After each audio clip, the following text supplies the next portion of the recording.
안녕하세요, YJ입니다. 네, 오늘은 지금 이제 그 회사 직군 업무 관련해서 금융회사의 업무 관련해서 제 그 유튜브에 질문 주신 분이 있어서 그거 글로 쓰려다가 글로 쓰기 너무 좀 긴 것 같아가지고 그냥 영상으로 만들려고 했고요.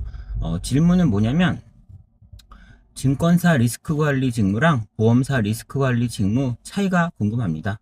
또 심사 직무랑 리스크 관리 직무 차이도 궁금합니다. 그런 내용이에요. 보시면 일단 증권사 리스크 관리랑 보험사 리스크 관리를 얘기하면은 사실 일단 저는 뭐 리스크 관리 있진 않았지만 보험사 중에 한 곳 제 심사에 있을 때 제가 리스크 관리 본부 소속이었어가지고 제 옆에 리스크 관리부도 있었으니까 뭐 그런 관점에서 보면요.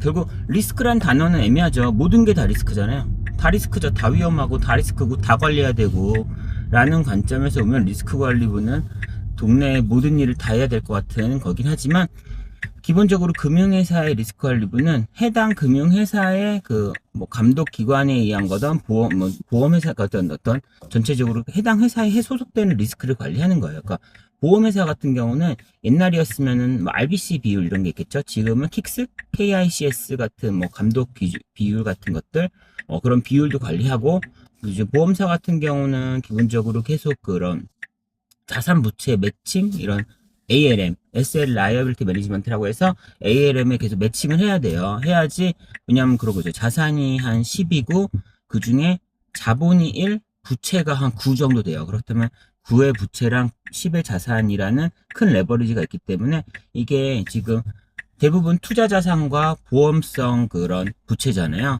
그러면 금리가 변할 때마다 얘가 같이 변해요. 그래서 어떻게 보면 이거 같이 똑같이 움직이게 매칭을 안 해놓으면은 예를 들어서 11이 될 때, 자산이 11이 될 때, 부채는 뭐 9가 10이 된다면은 여전히 1의 자본이 유지가 상관이 없는데 부채가 더 빨리 커지거나 줄어들 때 자본이 더 빨리 줄어들거나 하면은 이 레버리지가 있기 때문에 자본이 결국은 물론 자본이 커지는 게 베스트인데 자본이 커질 수 있다는 거는 줄어들 수도 있다는 거고요.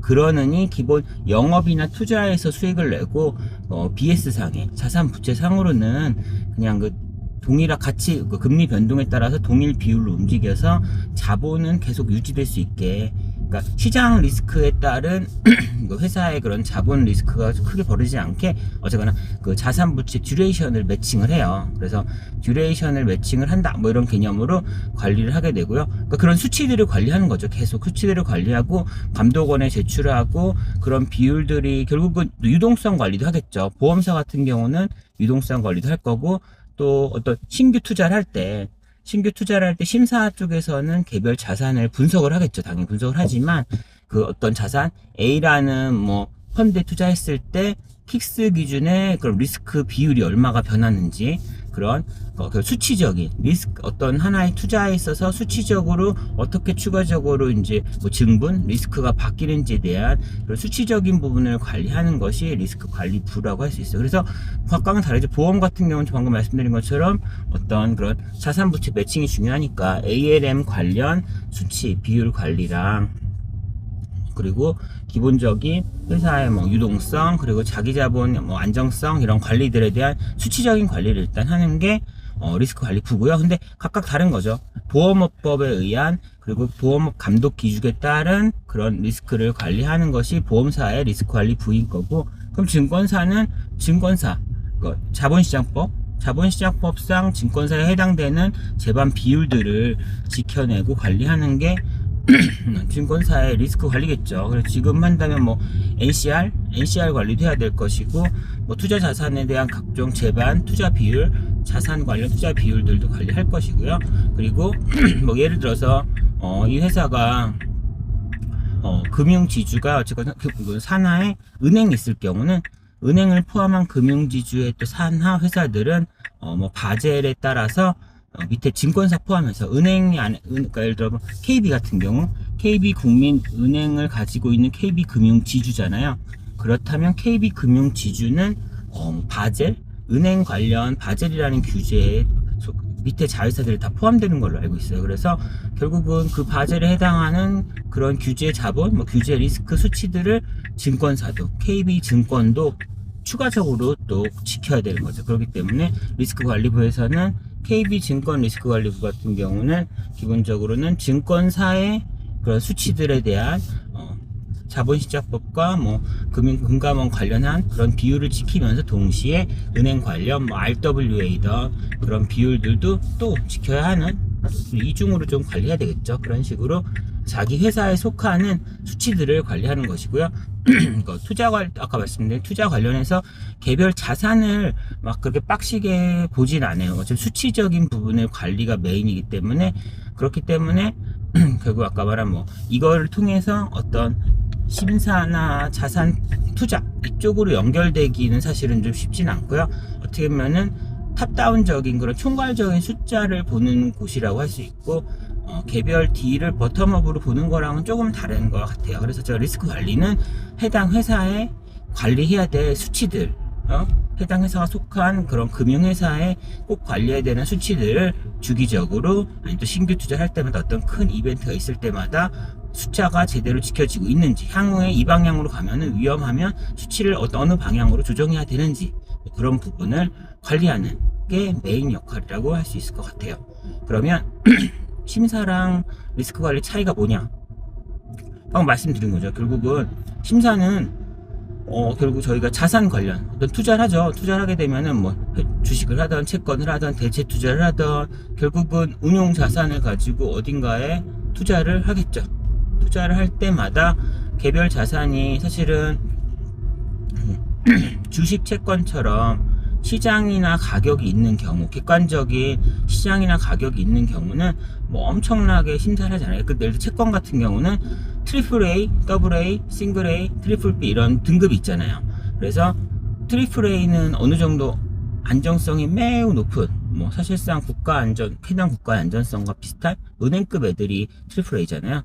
예를 들어 그런 걸 하죠. 그들은 어떤 투자 채권은 등급이 기본적으로 신용평가 회사에서 등급을 매겨주니까, 객관적인 신용평가 회사에서, 그러면은 그 경우는 트리플 A는 예를 들어 저희가 운용 자산이 10조면은 트리플 A는 한 1조까지 맘대로 하죠. 1조까지 해당 부서 전결로 투자할 수 있고, 더블 A는 한 5천억까지, 그리고 싱글 A는 2천억까지 할 수 있고, 트리플 B 플러스는 별도 심의를 거쳐라 라고 예를 들어 의견한다고 하면은, 그러면 해당 한도 내에서는 이제 심사도 하지 않는 거죠. 그러니까 하지만 지금 방금 이 말한 트리플 A는 1조, 더블 A는 몇 조 이런 처음에 큰 왁구를 정하는 세팅에서는 아마 리스크 협의체 위원회든 최상위 의사 결정 기관인 어떤 위원회를 통해서 심사도 같이 할 수 있지만, 의결을 통해 의결하고 나면은 실질적으로는 그것들은 심사를 통하지 않고 그냥 그 한도 내에 투자하면 되는 거고, 하지만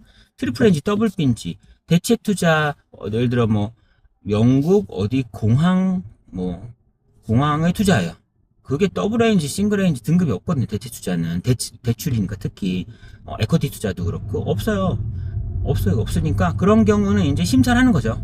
심사를 해서 이 녀석은 도대체 어느 정도의 리스크를 갖고 있는 자산이냐, 우리가 통상적으로 하는 우리가 감내할 만한 그런 자산이니. 그러니까 어떻게 보면 자산이라는 게 위험하면 쓰레기, 안전하면 연라조음이 아니잖아요. 그러니까 결국은 위험하면 위험한 만큼 더 많은 수익률을 줄 것이고, 안전하면 안전한 만큼 대신 수익이 낮겠죠. 근데 결국은 이제 자기가 리스크를 어느 정도 감내할 수 있느냐에 따라서 엄청난 리스크 투자, 어차피 자산이 크게 분산이 돼 있고 안전자산이 많아서 어느 정도 일정 포션은 리스크가 큰 자산 해도 되는 회사도 있을 수 있고, 안 돼, 무조건 단 하나도 손실이 나면 안 돼, 모두가 안전하게 해야 돼 라는 그런 리스크에 대한 접근 방식을 갖고 있는 회사도 있을 수가 있죠.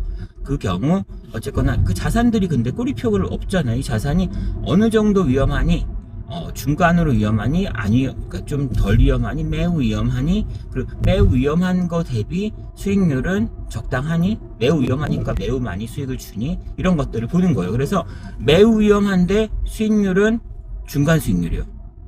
그럼 안 하겠죠. 그럼 그냥 중간 위험한데 중간 수익률을 하는 게 낫죠. 그래서 이 자산인데 얘는 심평기관 이런 거 통하지 않았기 때문에 알 수가 없는 거예요. 기본적으로는 이 자산이 어디에 위치해 있는지 알 수가 없기 때문에 심사라는 것을 통해서 심사 부서에서 해당, 그러니까 비정형적인 이런 대체 투자 같은 주로 자산들을 이게 도대체 어느 정도 위험성을 가지고 있는 놈이니, 그래서 이 위험성을 우리가 감내하는 위험성보다 넘니? 그럼 안 해야지. 그럼 그 위험성 안쪽이니? 오케이. 그럼 할 수는 있는데, 근데 그렇다면 그에 비해서 수익률은 적정하니?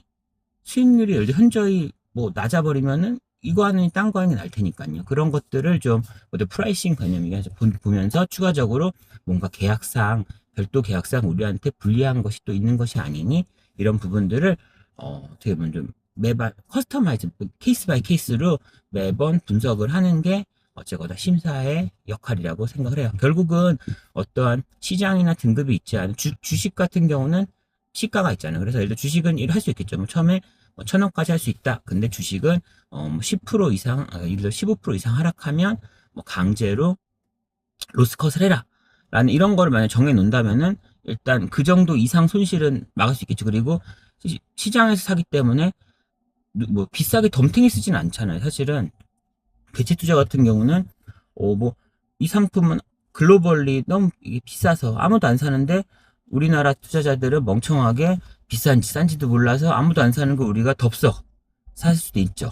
예를 들어서 뭐 시장이 있지 않으니까. 근데 주식은 항상 내가 사는 현재 뭐 예를 들어 몇 월 며칠 몇 시 몇 분 몇 초 현재 시간에 시장 가격으로 사줄 거잖아요. 시장 가격이 있으니까. 아니면 시장 가격을 알고 있으니까 장외에 제가 대량으로 뭐 일부 좀 디스카운트를 해서 사든지, 기본적으로 어쩌거나 시장 가격을 근거로 한 거래를 할 수가 있고, 시장 유동성, 시장이 있기 때문에 로스컷 같은 좀 기계적으로 또 손실을 제한할 수 있는 방법들도 다 있을 수가 있어요. 그래서 1차적으로 어느 정도 금액을 할 거고 어느 정도 방식으로 로스컷을 할지만 뭐 그런 프로세스만 다 정해 놓는다면은 그 다음에 개별 주식을 물론 또 1,000억을 열어놔도 개별 주식은 뭐 한 50억 이내다 이런 식으로 또 개별 주식 몰빵 치면 안 되잖아요. 단일 주식에 1,000억을 하면 안 되겠죠. 또 그러니까 그런 부분들만 사전에 정해 놓으면은 그거 안에서는 그냥 그 심사 없이 할 수가 있을 거예요. 왜냐면 객관적인 가격이 있으니까. 근데 대체 투자는 정확한 가격도 없고 등급도 모르고 등급도 없죠. 그러니까 투자를 하려면 일단 별도의 심사 프로세스를 거치게 되는 거고요. 또 협의체든 어떤 위원회든 최상의 의결 기관을 거치는 거죠. 왜냐면 예외적이니까.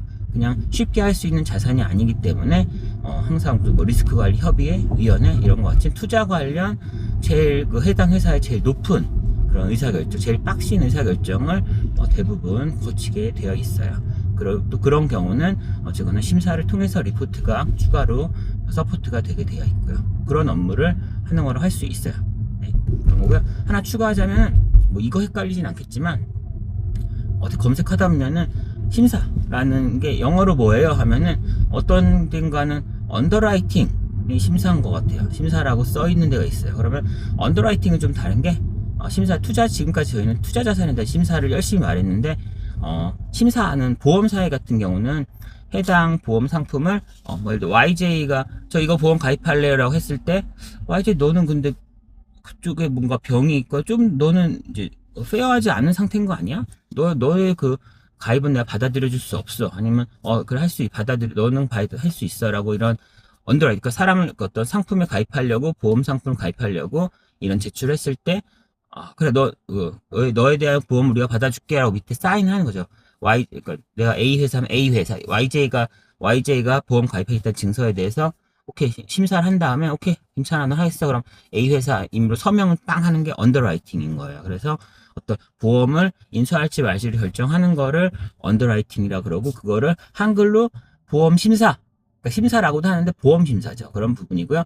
보통 심사 부서는 보험 심사 부서를 말하지 않고, 보험 심사는 아마 제 생각은 정확히 모르겠지만 제가 그쪽 부서 있지는 않지만 언더라이팅은 상품 관련 부서나 아니면은 상품 관련 부서나 뭐 계리 이런 쪽에 있지 않을까 싶은데요. 일단 기본적으로는 심사부라고 대놓고 써있는 이름에서는 투자 관련 심사인 거지 보험 심사 관련 부서는 아니에요. 제가 알기로는. 네. 그렇기 때문에 뭐 헷갈리지 마. 근데 그냥 검색하다 보면은 아니면 챗GPT 이런 거 쓰다 보면은 심사라는 걸 언더라이팅이라고 할 수도 있을 것 같은데 심사가 그 심사는 아니다. 그리고 내가 지금 뭔가 심사 부서다라고 하면은 대부분의 경우는 투자심사부서지 뭐 보험심사부서를 심사만을 위해서 심사부라고 만들진 않고 어떤 전 정확히 모르겠어요. 헷갈릴 수 있는 상품부서도 뭐 대리부서도 뭐 모르겠어요. 어떤 그런 좀 더 상급 부서, 좀 더 포괄적인 일을 하는 부서 안에 심사 역할이 있지 않나 생각을 하고 있어요. 추측이긴 하지만요. 어쨌거나 그 심사는 큰 심사가 아니다 라고 말하면서 이 질문에 대한 답은 마무리하도록 하겠습니다. 네, 여기까지입니다. 또 다음에 봬요. 안녕.